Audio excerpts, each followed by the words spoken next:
Hello friends, स्वागत है आप सभी का नॉलेज अड्डा एसएसपी में। फ्रेंड, आज जो मैं वीडियो बना रहा हूँ, इस वीडियो को आपको देखने के बाद लेसन 1 यानी चैप्टर 1 का जीवों में जनन का जो चैप्टर है, इसके सारे क्वेश्चंस आप हल कर सकते हैं। किसी भी परीक्षा में बैठिए, किसी भी एग्ज़ाम में बैठिए, बस आप इस वीडियो को देखिए पूरा शुरू से लेके लास्ट तक, और आपको 1 चैप्टर का पूरा प्रश्न का उत्तर मिल जाएगा। तो चलिए वीडियो करते हैं स्टार्ट। वीडियो स्टार्ट करने से पहले सभी फ्रेंड्स से रिक्वेस्ट है कि हमारे चैनल को सब्सक्राइब कर लीजिए और बेल आइकन को क्लिक कर दीजिए, जिससे हमारी सारी आने वाली वीडियो आपको मिलती रहे। और अगर वीडियो आपको अच्छा लग रहा है तो प्लीज़ इसे शेयर भी ज़रूर करें। एग्ज़ाम के अंतर्गत आने वाले सभी क्वेश्चन जो लेसन 1 से रिलेटेड होते हैं, वो सारे क्वेश्चन के आंसर बारी बारी से मैं आपको दूंगा।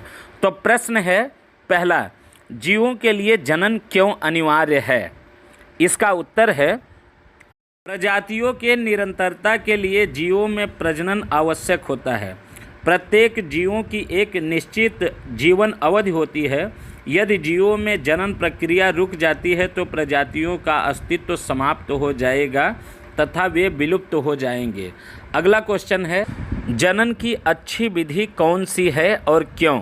उत्तर है, लैंगिक जनन की क्रिया विधि जनन की अच्छी विधि है, क्योंकि लैंगिक जनन में नर और मादा युग्मक में युग्मनन होता है, जिसमें जीवों के आनुवंशिक विविधताओं का विकास होता है, जिसमें तनावपूर्ण पर्यावरणीय परिस्थितियों में भी उत्तरजीविका का लाभ प्राप्त होता है। यह क्रमगत विकास में भी योगदान मिलता है। अगला क्वेश्चन है, अलैंगिक जनन द्वारा उत्पन्न हुए संतति को क्लोन क्यों कहा गया है? उत्तर है, अलैंगिक जनन द्वारा उत्पन्न हुए संतति को क्लोन कहा गया है क्योंकि वो अकारिकीय तथा आनुवंशिकीय रूप से एक दूसरे के तथा जनक के समान होते हैं। अगला क्वेश्चन है, लैंगिक जनन के परिणाम स्वरूप बने संतति को जीवन रहने के अच्छे अवसर होते हैं। क्यों? क्या यह कथन हर समय सही होता है? इसका उत्तर है, लैंगिक जनन में नर और मादा युग्मक में युग्मनन होता है, जिससे 2 अलग डीएनए में सम्मिश्रण की विविधता का जन्म होता है।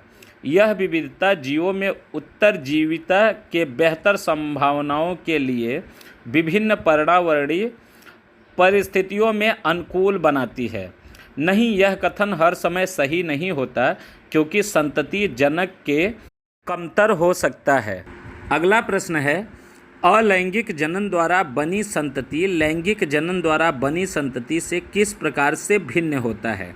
इसका आंसर है, अलैंगिक जनन द्वारा बनी संतति, इसमें युग्मकों का युग्मन नहीं होता, इसलिए संतति अकारिकीय तथा आनुवंशिकीय रूप से एकल जनन के समान होते हैं। लैंगिक जनन द्वारा बनी संतति, इसमें युग्मक का युग्मन होता है, इसलिए संतति जनन के समान नहीं होते हैं।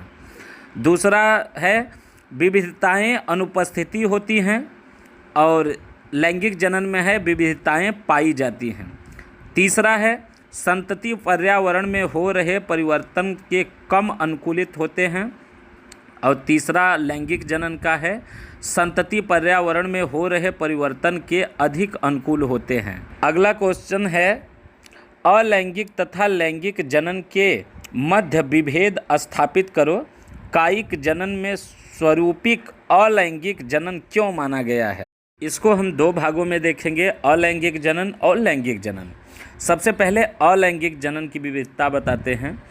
इसमें नर और मादा युग्मक में युग्मन नहीं होता, एकल जनन होते हैं, संतति जनन के समरूप होते हैं तथा क्लोन कहलाते हैं। यह विकास प्रक्रिया में महत्वपूर्ण भूमिका नहीं निभाते हैं। यह सामान्य रूप से एकल कोशिकाएं या सरल संरचनाएं वाले जीवों में पाया जाता है। कोशिकाओं का केवल समसूत्रण कोशिका विभाजन होता है। जनन की दर तीव्र होता है। अब हम आपको बताएंगे लैंगिक जनन। युग्मकों का युग्मन होता है, इसलिए संतति जनकों के समस्वरूप नहीं होता। आमतौर पर 2 जनक होते हैं। संतति जनक के समस्वरूप नहीं होते तथा वे एक दूसरे से और जनक के विविधताएं प्रदर्शित करते हैं। यह विकास प्रक्रिया में महत्वपूर्ण भूमिका निभाते हैं। यह सामान्य रूप से उच्च स्तरीय जीवों में पाया जाता है, जिनकी जटिलताएं संरचनाएं होती हैं। इनमें कोशिकाओं का अर्धसूत्री तथा समसूत्री विभाजन दोनों होता है। जनन के दर कम होते हैं। कायिक जनन को प्रारूपिक अलैंगिक जनन माना गया है। एकल जनन होते हैं। नर और मादा युग्मक का युग्मन नहीं होता है। सामान्यतः संतति एक दूसरे के समरूप होते हैं। अगला प्रश्न है, कायिक प्रवर्धन से आप क्या समझते हैं? कोई दो उपयुक्त उदाहरण दीजिए। इसका उत्तर है, अनेक पुष्पीय पादपों में स्थलीय प्रजातियों की संरचनाएं जैसे ऊपरी भूस्तरी प्रकंदों, अतः भूस्करी कंदों तथा भूस्करिका आदि में इनका बीज या बीजाणुओं को शामिल किए बिना पौधे या वनस्पति के किसी भाग से ही जनन करने की प्रक्रिया कायिक प्रवर्धन कहलाती है। कायिक प्रवर्धन के दो उदाहरण, आलू के कंद पर स्थित कलिका, पत्थर चट्टा यानी बायोफिल्म की पत्तियों में कटे किनारे से उत्पत्त एंडोसियस कलिकाओं का उत्पन्न होना। अगला क्वेश्चन है, व्याख्या करें किशोर चरण, प्रजनक चरण और जीर्णता चरण या जीर्णावस्था। उत्तर है, पहला, सभी जीवों में अपने जीवन में वृद्धि की एक निश्चित अवस्था तथा परिपक्वता पर पहुंचने के बाद ही लैंगिक जनन कर सकते हैं। वृद्धि यह काल किशोराचरण कहलाता है। दूसरा है, वह अधिक जिनसे दौरान एक जीवन लैंगिक रूप से परिपक्व होता है तथा इसे युग्मक उत्पन्न कर सकते हैं, वो नए जीवों को जन्म दे सकते हैं। यह प्रजनक चरण कहलाता है। और तीसरा है, यह प्रजनक चरण के अंत में मृत्यु तक की अवधि होती है। इस अवधि में जंतुओं को सहवर्ती परिवर्तन उपचयनों के मध्यगत से होता है। प्रोटीन का टूटना अति जैसे लक्षण दिखाई देते हैं, जबकि पौधों की पत्तियां पीली होकर गिर जाती हैं।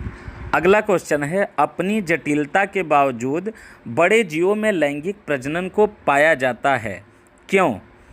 इसका उत्तर है, अपनी जटिलता के बावजूद बड़े जीवों में लैंगिक प्रजनन को पाया जाता है क्योंकि यह युग्मकों में अलग अलग आनुवंशिकताओं में मिश्रण के माध्यम से आनुवांशिकी विविधताएं लाते हैं तथा संतति में आनुवांशिकी संरचना को बेहतर बनाते हैं।